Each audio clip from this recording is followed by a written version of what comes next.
Напутско Петрол и уште 3 компании, Сол Груп, ЕМК Дуел Мали хидроцентрали, СБН Енерги Кичево, кои сакале да градат фотонапонски централи, им се активирани банкарските гаранции во вредност од над 650.000 евра.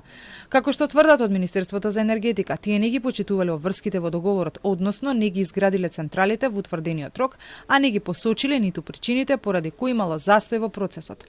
Тоа се е регулирано во договорите со кои ги склучуваат. Значи, кога склучувате договори за користење на премиите, си имате обврски.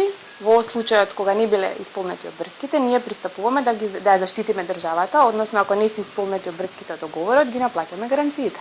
Од енергетика тврдат и дека добиле и најава за нова когенеративна гасна централа. Во моментов ваква централа која произведува и струја и парно е Тето. Но со таков план е и турската групација Акса, која втор пат се обидува да влезе на домашниот енергетски пазар, откако тоа не им успеа со претходната владина гарнитура. За новиот нарачател пак, кој има намера да гради гасна централа тука, од Министерството за енергетика без многу детали соопштија само дека моќноста би била 495 мегавати. Од документите што ги видовме, значи ова се прелиминарни, што значи иницијативи има едно барање за 495 мегавати за когенеративна централа. Тоа е се што знаеме сега во оваа фаза. До 15 октомври ќе имаме повеќе детали за сите што поднели иницијативи.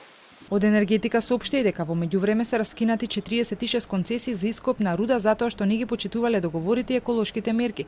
Последната концесија која била одземена била за реонот Газибаба.